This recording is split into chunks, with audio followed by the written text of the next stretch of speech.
bamwita Mr. G Reader 1 niko bamwita. Yes, ariko abantu bo ngaho nizere mukizuka ngaho muramuzi sana no musaza. Yes, ati muramuzi sana. Musaza umeze neza? Meze neza cyane. Karibu cyane. Murakoze cyane. Amakuru y'imyaka. Ni meza cyane. Hariya mu gihugu cya Afrika y'Epfo barakomeye. Barakomeye ariko ni ngorane. Oya reka. Hari bibazo. None we ntuni mu Burundi. Ndashima Imana, ndashima Imana. Kubona warirutse. Imana yarankijije cyane. Ni hatari. Ariko hariya mu gihugu cya Afrika y'Epfo uri kurakora umuziki wa hariya. Biroroha kweli novuga yuko bitoroshe nka jewe ngerageze kuraba ingene byagenze kugira ngo nkore umuziki. Kwanza je nagiye South Africa mvuga ati umuziki nzoshobora kuwukora ngeze mu Burundi. Yego. Ariko nshitseyo kura ko burya iye impano iri muri wewe biragoye ingene ushobora kwinyegeza. Ndabaye ahantu ndi mu kazi cyambonana n'umuririmbyi aririmba gospel w'umunyarwanda muri kiriya gihugu. Awari Debeni Jobeki. Kumbura hasi. Mimi niko vizuri. Za Mpumalanga kule wewe acha tulia. Awe mukari sana. Yani akambia ati chendi muririmbyi wa gospel. Ndavuga ati naje ndakaze. Aenda kubita umuziki kabisa geza ati wewe ati no nzokujana muri studio. Ndavuga ati we ntari turagenda aranyereka aba producer turabonana. Ndavuga ati je nanjye umuziki kabisa. Barankorera umuziki ariko byaragoranye ava yivyo kugira ngo ndonke uyo muntu hari haize hafi nk'umwaka wose niyumvira ingene nzobona studio kugira ngo nshobore kubandanya umuziki wanje. Wari wayibuze? Yasikuyibura ariko connaissance kumenyana n'aba producer, kumenyana n'abantu cyo kumenya ahantu woca kugira ngo ivyo bintu ushobore kubishikako. Ariko ivoka gimbwa ngo rikoroka mwiciro kandi gakoroka rihiye. Je narinzi ko rikoroka habaye umuyaga. Oya. No kumurangorera koroka. Camutana no mutipe arankorera umuti. Yaciye nkora ingoma nayise ni wiryohere yakwikiye yandi ya papa. None uwo muririmbyi wa gospel mu Rwanda mwarakoranye indirimbo? Oya ntitwigeze dukorana.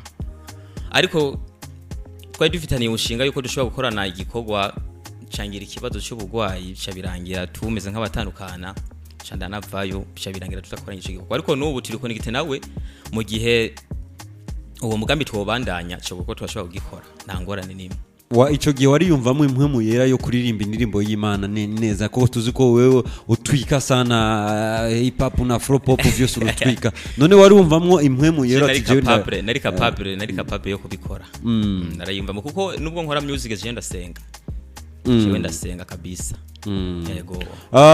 Ariko uri mu gihugu cya Afrika y'Epfo uharagize amahirwe yo gukorera indirimbo zitandukanye. Yego. Après de cela amahirwe naragize après de cela nakoze n'ikindi gikorwa. Ariko ico gikorwa cyangu nza kugira amahirwe cyasohotse naravuyeyo. Wavuye hariya mu gihugu cya Afrika y'Epfo? Cyasohotse ndino bacha bakimpereza ndino. Ni naco ndiko ndavuga ko gishobora kuja ku mugaragaro wanashima nino ndwi kirashobora kuhashika. Yes, bakwita G Reader 1. Original amazina yawe wahawe n'abavyeyi nde? Amazina abavyeyi banyishitse ni Ildefonse Mpayimana. None G Reader 1 yajaje gute ndumva Ildefonse? Ukuntu byagenze iryo zina kugira ngo je nabaye ahantu kwanza nari nkiri ngaha mu Burundi. Nari muri zone Kigwena. None isanzwe nkorera tukaba twa misi yose ntaraca bukahariye. Rero hawo umusaza yari n'umustare arambye ati ukuntu ndakora cengo ndaguha izina. Ati akubatize uko nyene cengere ndaguha izina. Ora ikintu byayivuye ko namubwiye ati jewe ngombe ndakwereka kanere kandi nuko ntarinjiye muri studio nanje ndashobora gukora umuziki. Wewe ni umubyiruko? Ariko ndamubwira uko nyene jewe narihagarara ko ambwa ati wewe rero tuwenda kwise G Ride Man. G Ride Man. Uko nyene. Mugabo nanje nyuma yaho ndacahanda biranda bwa ati kandi abihindure. Mugabo ndavuga ati kanshingira. Urahindura ibatisimu? Oya sinayihinduye n'akantu nakosoye. Wahinyanyuye? N'akantu nahinyanyuye. G Ride 1. G right one kuvuga yuko ashobora kuvuga ati none cyo si kirundi kurimvira ni cyongereza rero mu ijambo rimwe aho nahenerera mu kinofunofu mu ijambo ryiza ni good rider mu kirundi kaca bisigura cyiza ni umutwazi mwiza umutwazi umengo umutipe yari umupasitori buye esenga muri Pentecote ariko carakata agenda mu muziki wewe muno musengero ntabandanya mugabo jewe mu rusengero ndagendayo ndagusengera kabiri. Yes, uno munsi G Reader 1 office indirimbo zingahe zose hamwe umaze gushaka ku mugaragaro gushika ino saha office indirimbo zishika 6 ni iyo iri nyuma irikiraza igiranduye nizo ndirimbo office kwirongo ukaba ufisemo amasanamu izifise amasanamu zingahe amasanamu ndakora none ko nzi ko muri South Africa marandi inoti kaba kariyo none byageze gute kugira ntukora amasanamu mbo nari fise projet yuko no kora amasanamu ariko ikibazo cyahabaye aya mafaranga yahari y'amarande muzeyi ukora yaraba ukacuyashira mu marundi usanga ari ngorane kandi rero ikindi kibazo cy'umwanya uri hariya biragoye hariya urashobora kubukora kuva rendi gushika dimanche taronka umwanya rero naho no gukora izo birashika nkaba ndose akanya hajya ntashe nkavuga ati reka nsimbire yo muri studio muri indirimbo hama ntaye umva gukora video bisha bigorana ariko ko nashitse hano I promise you. Yes, umaze gushika mu Burundi mu gihugu ca South Africa ca Afrika y'Epfo ugereranyije umuziki wa hariya n'umuziki wino ubona gute ni wahe umuziki ugowe canke woroshe shase kumbaza ku ruhande rwa hariya canke ku ruhande rwa hariya nino uri kurabiraba hose umuziki wa ni wahehe woba woroshe canke wobugumye unyorera gukora oya ndi ngaha byonyorera cyane kubera atakaza ufise nta oya subana bas akazi ndakafise ariko tumekwisha ndi hari limit burya uri kurikoresha ico kimwe no kuburi korakoresha urakoreshwa n'umuntu kuko hari yango benda kubwiza ukuri hari genda gaye ngutakaronka n'umuntu ko kuruhuka boss abonye uruhusa agira ati wapi ntagomba kuruhuka rero ngaha ndarelaxinga rero avuga ati ndafise umwanya wo kazi ndafise umwanya wo muziki byose ngabikora urafise umwanya wo gusenga urafise umwanya wo kuraba wa mudemu bas umukizwa ndabikora narizi ko bakizwa mutaja turaki yes tuje rero ku bikorwa vyawe tuje ku ndirimbo yawe uyamfanfa bisigura iki kwanza musaza ko muno ncanganya kidogo ico kibazo naje nzi kukimbaza none waruzi ko ega niko kazi nico gituma mpembwa ndababaze canke ndabibemo ego nukuvuga ko iryo jambo riri mu rurimi rw'igizuru canke igikosa n'indimi zisanzwe zivugwa muri South Africa nukuvuga ko mu kirundi ngerageje kugisigura ni nk'umuntu yitoraguza umuntu avuga ibintu muri make bitari muri ngombwa canke atereka arasabwa none mane wewe ko wavuze uwaririmbye uyamfa iyi ndirimbo yose none riri mu kizuru oya ni rofe yonyene none wewe kizuru hajya kiraduga neza kizuru ndazi gikeye igikosa ndo swata nigeze ubwira umudemo w'umuzuru wewe byaragucanze rero nani umudemo gikosa umukosa wagize iryo kosa ntacyo nigeze nkora none wewe byagenze gute wamaze imyaka ingahe hariya mu Afrika ni 3 yani 3 yose ntara mudemo wari ufise mani wewe umva wowe byashaka gukora gute ngane cyo gituma ntamenye kizuru cyinshi wewe cyo gituma waje utunze ni watanga amera ku badeni cyo gituma waje ufise inoti nyinshi yes uyamfafa niyo ndirimbo yawe novuga yuko ndiko naraba kuri list y'indirimbo zawe ifise abarorezi benshi ni kubera iki wibaza ku bwawe yaronse abarorezi benshi gusumba izindi ndirimbo zose zawe ijya ndirimbo cyambere na mbere yarantwaye umwanya kugira ngo ndayikore kwitegura kwanza yarantwaye umwanya ndetse no kugira ndayikore yarantwaye umwanya kandi hari n'ubundi buhinga bwiyongeye butandukanye n'ubwo nkora izindi ndirimbo yarafise ubumenyi butandukanye nubwo abahora bankora mbere cyo gituma cyo gikorwa bagikunze gikaba ciza cyane urumva warahinduye studio canke narahinduye studio ndongera n'ubuhinga buriyongera bwo kuririmba Ah. Okay, reka tuyumvirize indirimbo uyamfanfa kazi ni naye Uya papa ndo maana yake nikisema uyamfafa ni chenyewe mugao nimekuwa sio akikai vizuri chenyewe ni uya papa reka kuitoraguza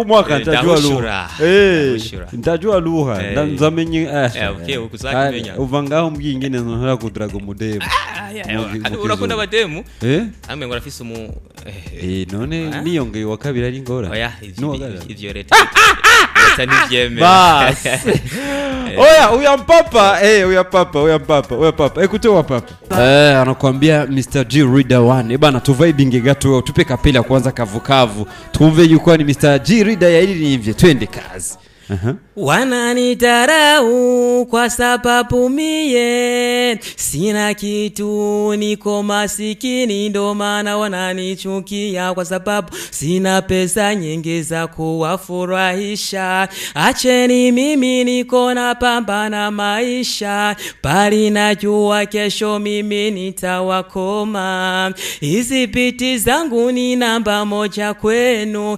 nitawakoma mie, nitawahushura sa. Woza ndota tutampe, woza tutampe na kamuna nichukia. Bwana Mungu akiwa mbele yangu mimi jewe nitafika, nitakuimbia wewe bado papa. When we are papa, money. When we are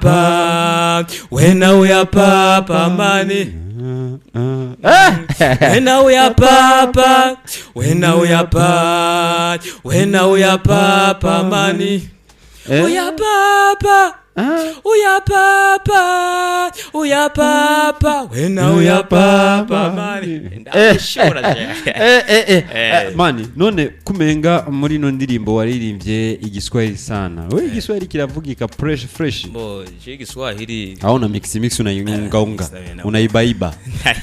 None kumenga mu kigwenari baravuga igiswahili we. Arakivuga, ariko hariho n'abatakivuga. Mukizuka gute ntacho bavuga? Mukizuka ari abaravuga.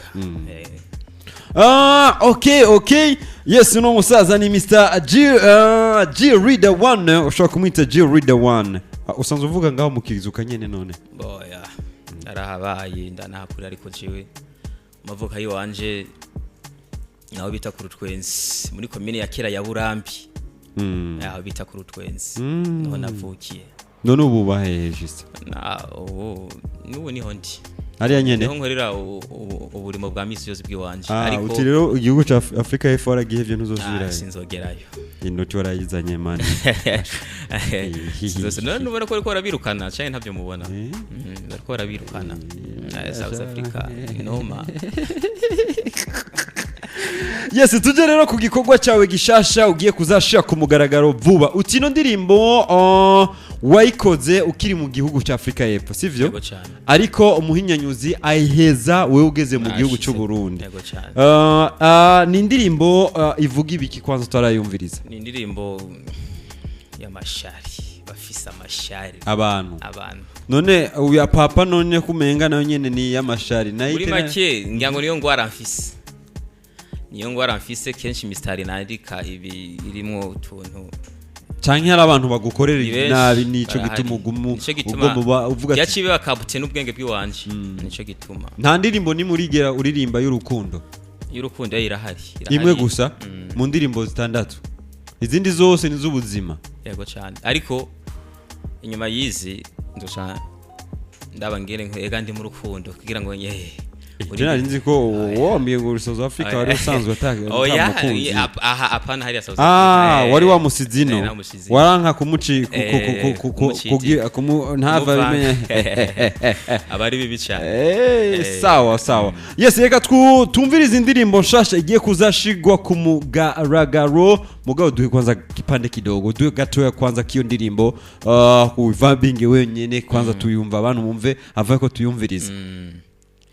Unacheza nao, unapita nao, baada ya siku mbili wewe kaka watakupiga kisoko ni wabaya.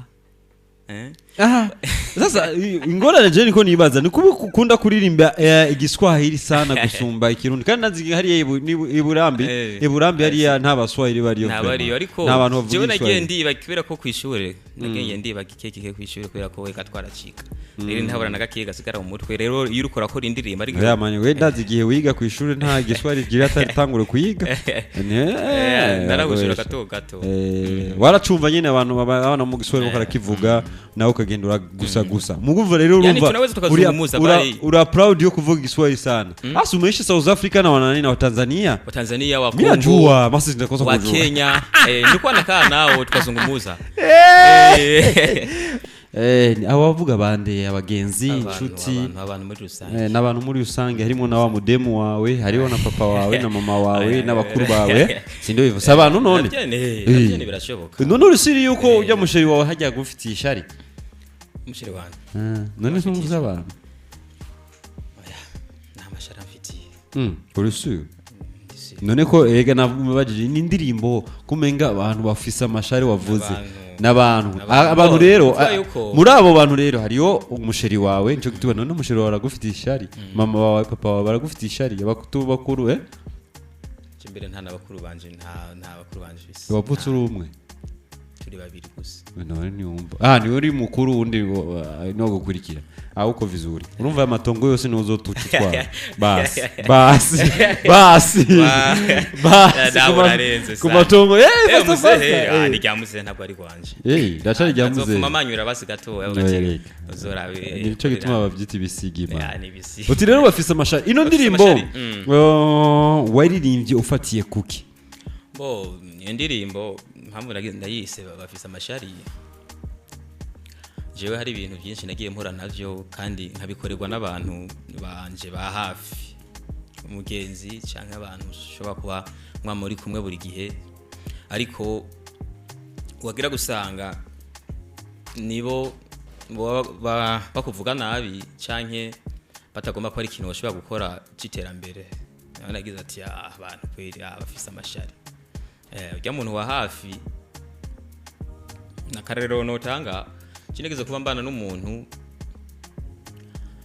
umuntu yaransumbya kuronka amafaranga uwo muntu yaransumbya kuronka amafaranga naraturonka mugabo twari duke cyane kambwe ati wewe reka cye no gutunga nk'inkoko akagutunga nk'inkoko gaje ibyo nibyo shoboka bas cyo gituma kirera abantu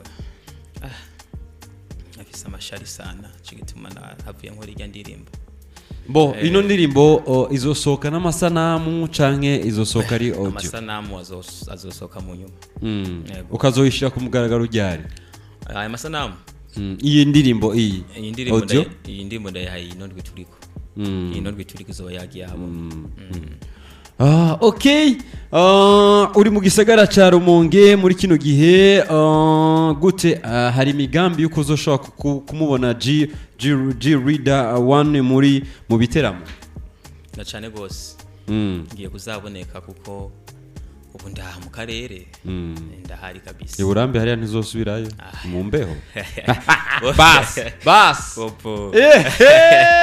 ariyo ibereye mu gisagara ni mu muci Yesu yatubwiye tumurindire mu gisagara tiyo wavuye hariya ntuzosubirayo ngo sinzi ko ari mu Rumonge ico gisagara yavuze umenga niko aracunyika bas Mr. G Reader 1 uri mu gisagara ca Rumonge hari imigambi wowe ufise pour le moment yuko hari umuririmbyi uri kuraraba yuko muzohava mukorana collab biri mu bigambi ariko sindamunoma biracabiraba neza ariko uwo mwaka ntushobora guhera dutakoranye igikorwa n'umuririmbyi wabakomeye cyane hano mu Rumonge ninde gasha ndazi ko uri muri South Africa waho wakurikirana n'ubura urabumviriza wibaza ko ukwifuza kuzokorana aracari ku mutima nagira ku mutima ari wa musheri wawe Alice ndacabyigako ngiye ku mutima wawe ariyo Alice gusa ushaka no wariri bas yes on Mr G Riderman abahinyanyuzi gute harabahinyanyuzi mumaze kwifokaliza yuko mushobora kuzokorana indirimbo ko bonkore indirimbo abari ngamu gisagara Rumonge ndavuga ko bivanye nuko je natanga umuziki nkaca ngenda bahinyanyuze benshi ntabo ndamenya ariko nivyaba ngombwa ko ndababona tukaganira nta kibazo ko tuzokona rega haje ukoranye gukora n'umuntu wo muhira kigenda neza wigeze kuvuga yuko wajushi kugwara hari umuntu icyumviro kica kiza ati peut-être nico gituma agiye gusora indirimbo abisi yashitsino bagenzi inshuti peut-être batamukunda bace bamuroga c'était quoi wagwaye ikimani canke ntumbwira ko wari ugwaye sida sinavuga ko bwari uburozi kuko se uburozi baravura kwa muganga uburozi ntabwo bakora kwa muganga kuko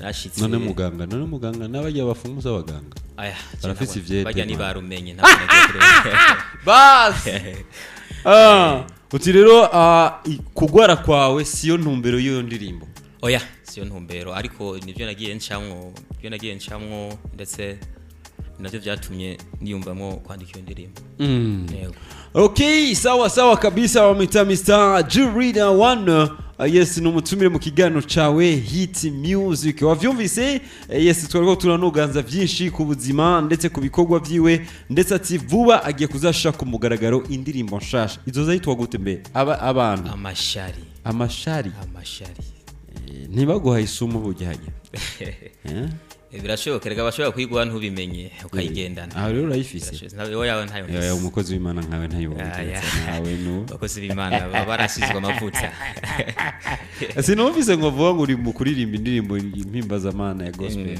aho bikora oya ndabizi mugabo ntuzova uririmba ngo ya papa ya papa muri gospel y'ibigenda oya papa muri gospel y'ibigenda tofumagira ati dushima Imana bas yes ku 69 ubusa amajana 6 cyangwa 71 yes ugire ico ubajije Mr G Riderman yes umutumire mu kiganiro cyacu Hit Music ati vuba agiye kuzashaka umugaragaro indirimbo yitwa Ishari bisigura yuko abantu ifoke duhinduke n'ahandi bazoturirimba mpaka ni probleme yes nuko 69 ubusa amajana 6 abantu bahariya iburambi buyengire mwumvise umwana wanyu yishikiye mu bwami bwa Shima FM 95.9 yes telefona rero ndazi yuko ayo manite mu mugoro wahavu telefona umudemu wawe ariko telefona umubaze Mr G Riderman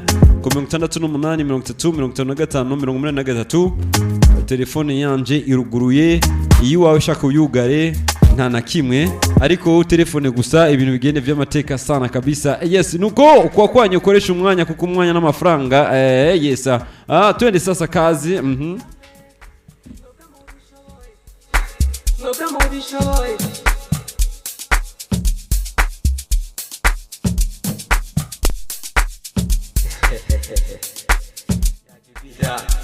oui reka twakira umunywanyi Hit Music kumeze neza pole sana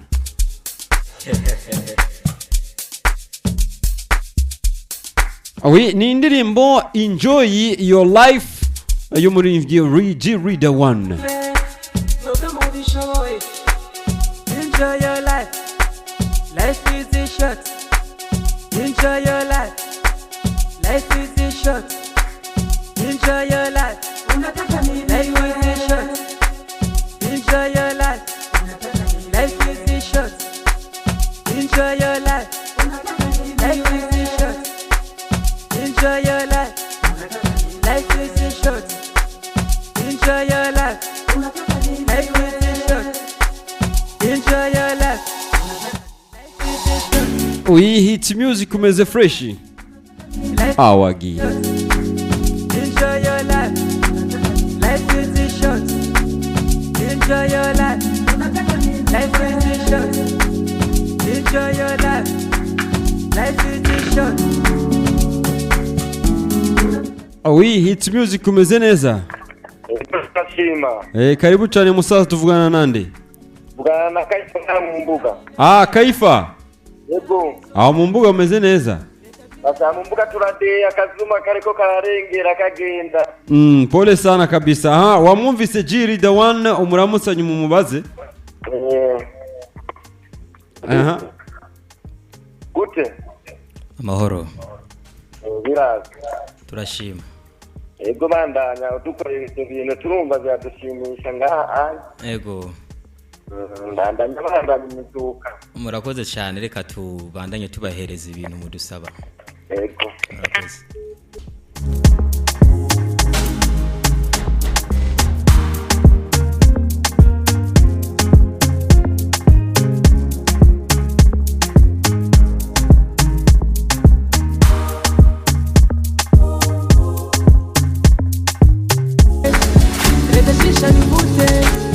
Enjoy your life, life is short.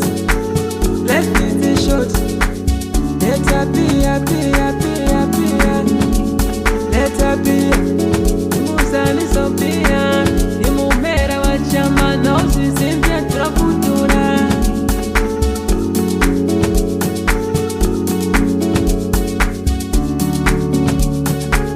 Enjoy your life, life is short. Enjoy your life, life is short.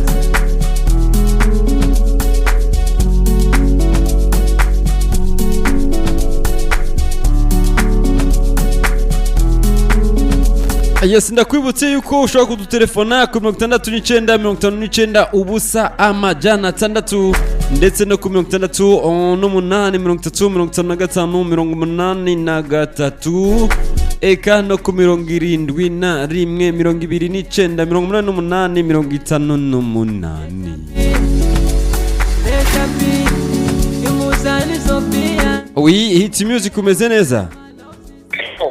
Karibu cyane musaza tuvugana nande kwa watu kuri he? Mahoro cyane kuri Radio Shima FM. Mahoro cyane tuvugana nande kwa watu kuri he? Mwenye wa Radio Shima FM ndasaba Manuel batatu gicenje buruhukiro. Emmanuel ni sawa hii buruhukiro. Turasibu kutagakara umuceri. Arakumva G Leader 1. Vide munda mukiriza na kwijana kitamuha yambu ngamu kigane Shima FM. Ndakumva cyane. Siko hama Pole sana hama ndo nini pole sana haya. Enjoy your life, life is short. We enjoy na maisha tu, ubuzima ni bugufi sana. Sasa wewe jibane ni wapfa abantu bashabaga bangana ibyo wasize nikirato baragitwara. Siwoga musaza siyo ntumbero yo kuvuga ati enjoy your life n'indirimbo ati abantu muserebuke mbe urazi iyo umuntu apfuye wumviza ko wacikanye baca babanza kurondera icyo kunywa gikegera kumuhana kugira ngo abaza ntibagende ataco banyoye. Rero ni byiza ko kiri muzima Tubajeje kurira bace banywa. Enjoy your life.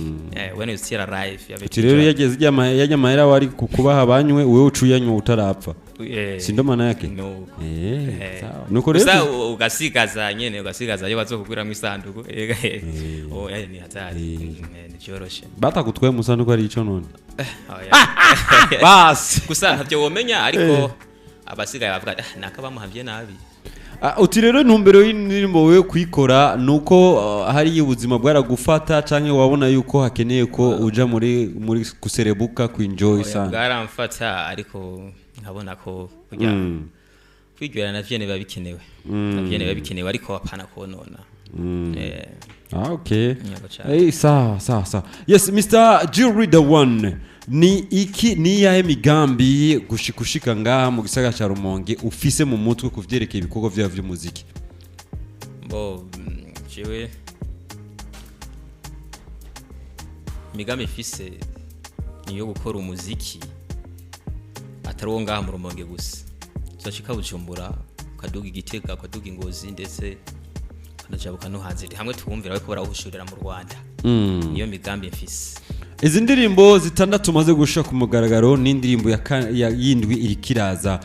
Uno munsi ugravye aho wahereye ukaraba aho ugeze uno munsi ubona gute harashimishije canke uracari hasi nyene nk'ukwega ibirenge? Oya aho bigeze noshima kuko cingitangwa gukora indirimbo za mbere natangwa gukora nice ndaziyumviriza muri memoire narifise agatelefone k'amatushi ariko ubu ndayikora nkayishira ku rubuga abantu bagazitora canke bakansaba ati turunkirije zijya ndirimbo zawe tukumvirize kandi naha ndiri niteka nuko nyene hari uko ari ibikorwa ndiko ndakora bimeze neza akagira ngo ari kuntu makuye abana utabona mfise ibikorwa bikora birahushura amayi inoti none sindagutuma bavuga ngo duha inoti niyo bavuga ngo usigikira umugabo adakomeye ugakwitanwa nawe bana tukubitugwe hamwe ndabibona ndakinjura hakiri kare rero jewe ihangiro mfise niyo gukora umuziki muri make jewe ego hari yandi ma projet bafise hari ndafise n'utundi tumba nkora ariko ikintu kiza mbere mu mutima wanje no mu mutwe wanje no muziki nagira ngo ni wa mudemo oya ashobora kubaza ubwa kabiri nta na place afise kumwe natekana kajya nakazi je ndagafata nk'akazi nakazi okay ku bantu bariko batwumviriza uno munsi bashaka kuronka indirimbo za G Reader 1 bozikura hehe canke kubashaka kukwandikira kugufollowinga vyogenda gute? Banyandikira ku ma réseaux sociaux. Facebook ndazikoresha, TikTok ndayikoresha, YouTube ndayikoresha, hose urandika G Reader 1 plus 257 ushuntora Desa 25. Yeah, Desa 25. Okay, asante sana. Uti rero igikorwa cawe kigiye kuja ku mugaragaro muri ndwi. Wabwango muri niki usaba abantu bose bako twumviriza? Kintu nosaba nuko bwa mbere na mbere baranyarukira kuri YouTube yanje bakaba bakora subscribe kugira ngo bazoba ba mbere mu kubona ico gikorwa canje ndetse n'ibindi bizokurikira bazohore babibona bitarinze biragorana. Yes, reka ndagushimire musaza ariko kubona uno munsi ugeze ngaha mu bikorwa vyawe mu ndirimbo zitandatu mbere vuba indwi ni hari kanaka hari abantu bo baragushigikiye baragusupportinga canke niba bahari tubashimire niba badahari tushimire nawe wakoze kimwe canke ikindi kugira Mr G Reader 1 ashike aha ashitse mu bikorwa vyo by'umuziki. Vuga nk'abo bamfasha mu bijanye na kano kazi kanje k'umuziki. None waruzi ko bagufasha mu kazi ko kwiba mwijoro. Muri make barahari ariko bokabaye uko bangana bose ariko babikora mu kunshigikira simba ndi ngaha gusa ahubwo mbageze kure cyane ariko ndashimira cyane abantu bariko baramfasha.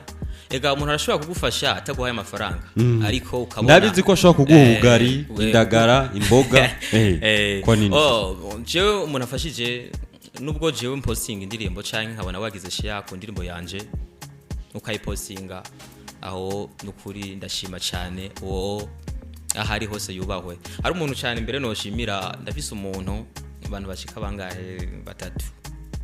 Ari witwa Willy no witwa Da Classic ngetwa mvundi